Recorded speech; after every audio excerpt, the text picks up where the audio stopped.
آپ صلی اللہ علیہ وسلم کی خصوصیات ہیں بعض، مثلاً آپ کی امت صدقہ کھا سکتی ہے، آپ صلی اللہ علیہ وسلم صدقہ نہیں کھایا کرتے تھے، اور ہمیں آپ نے حکم دیا ہے کہ رات کو آپ کی آخری نماز وتر کی نماز ہونی چاہیے، اس کے بعد پھر نفل نہیں پڑھنے، لیکن آپ صلی اللہ علیہ وسلم وتروں کی نماز کے بعد 2 رکعت وہ بیٹھ کر پڑھا کرتے تھے۔ یہ آپ صلی اللہ علیہ وسلم کی خصوصیت ہے۔ ہمیں منع کیا کہ عصر کی نماز کے بعد تم نے نفل نہیں پڑھنے، لیکن آپ صلی اللہ علیہ وسلم عصر کی نماز کے بعد 2 رکعت پڑھا کرتے تھے۔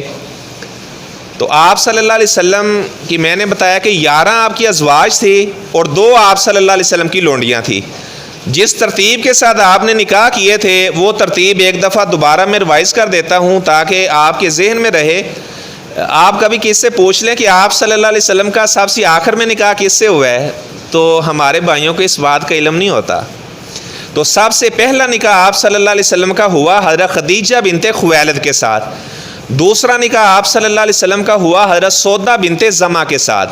تیسرا نکاح آپ صلی اللہ علیہ وسلم کا ہوا ام المومنین عائشہ صدیقہ رضی اللہ تعالیٰ عنہا کے ساتھ، چوتھا نکاح آپ صلی اللہ علیہ وسلم کا ہوا حضرت عمر کی بیٹی حضرت حفصہ رضی اللہ تعالیٰ عنہا کے ساتھ، پانچواں نکاح آپ صلی اللہ علیہ وسلم کا ہوا ام المساکین زینب بنت خزیمہ رضی اللہ تعالیٰ عنہا کے ساتھ، چھٹا نکاح آپ صلی اللہ علیہ وسلم نے کیا ام المومنین ام سلمہ رضی اللہ تعالیٰ عنہا کے ساتھ، ساتواں نکاح آپ صلی اللہ علیہ وسلم نے کیا اپنی پھوپھی کی بیٹی امیمہ کی بیٹی زینب بنت جہش کے ساتھ، اور آپ صلی اللہ علیہ وسلم نے 8واں نکاح کیا حضرت جویریہ رضی اللہ تعالیٰ عنہا کے ساتھ، 9واں نکاح کیا حضرت صفیہ رضی اللہ تعالیٰ عنہا کے ساتھ، اور 10واں نکاح آپ صلی اللہ علیہ وسلم نے کیا ابو سفیان کی بیٹی امیر معاویہ رضی اللہ تعالیٰ عنہ کی بہن حضرت ام حبیبہ کے ساتھ، اور 11واں نکاح آپ صلی اللہ علیہ وسلم نے کیا آخری جو آپ کا نکاح ہوا ام المومنین حضرت میمونہ رضی اللہ تعالیٰ عنہا کے ساتھ۔ اور جو آپ کی 2 لونڈیاں تھیں، ایک کا نام ماریہ قبطیہ تھا، یہ مصر کا بادشاہ تھا، مقوقس اس کا نام تھا، اس نے آپ صلی اللہ علیہ وسلم کو 2 لونڈیاں ہبہ کی تھی،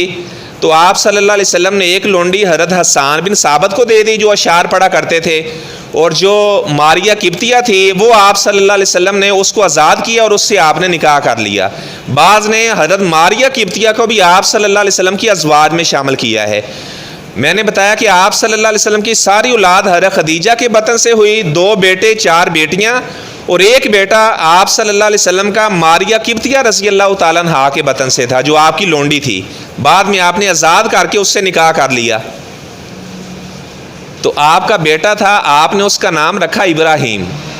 ابو الانبیاء حضرت ابراہیم علیہ السلام کے نام پر اس کا نام رکھا ابراہیم۔ وہ 17 ماہ کا تھا، ایک لوہار کے گھر آپ صلی اللہ علیہ وسلم نے دیا ہوا تھا لوہار کی بیوی کو، وہ اس کو دودھ پلا رہی تھی۔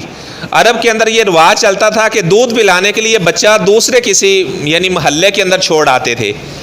تو آپ صلی اللہ علیہ وسلم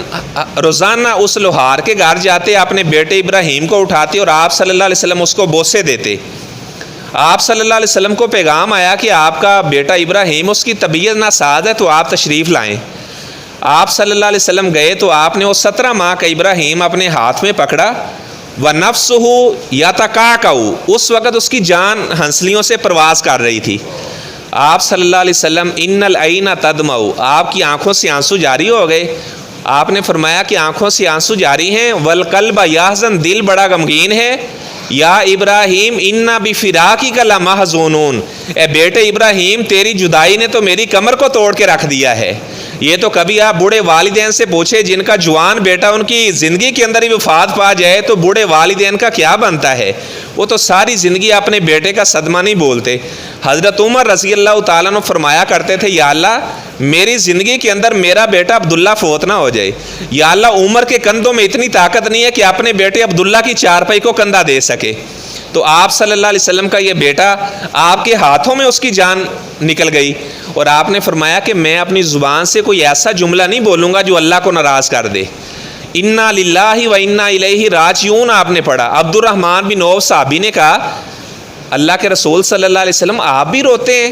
آپ نے فرمایا اللہ کے بندے یہ آنکھوں سے آنسو آنا یہ تو نرم دل بندے کی علامت ہے، اور اللہ تعالیٰ بھی ان بندوں کے اوپر رحم کرتا ہے جو نرم دل ہوا کرتے ہیں، نرم مزاج ہوا کرتے ہیں، بھلا جو سخت دل آدمی ہے اس کے اوپر اللہ کہاں رحم کرتا ہے۔ تو آپ صلی اللہ علیہ وسلم کا وہ بیٹا آپ صلی اللہ علیہ وسلم کے ہاتھوں میں اس کی جان پرواز کر گئی۔ بعض لوگ کہتے ہیں جی ایک بزرگ کے بارے میں انہوں نے ایک دفعہ روحوں کا تھیلا چھین لیا فرشتے سے اور ساری روحوں کو چھوڑ دیا، وگرنہ آپ صلی اللہ علیہ وسلم ملک الموت سے کہتے کہ آپ چلے جاؤ، آج میرے بیٹے کی جان نہیں قبض کرنی، بعد میں آپ آ جانا. ایسا نہیں ہے. جب ملک الموت اللہ کے اذن سے آ جاتا ہے تو واپس نہیں جاتا. وہ نہیں دیکھا کرتا کہ اس کے ابھی چھوٹے چھوٹے بچے ہیں، ان کی کون کفالت کرے گا، اس کا بوڑھا باپ ہے اس کا کیا بنے گا، بوڑھی والدہ کا کیا بنے گا. ملک الموت جب اللہ کے اذن سے آ جاتا ہے تو واپس نہیں جاتا.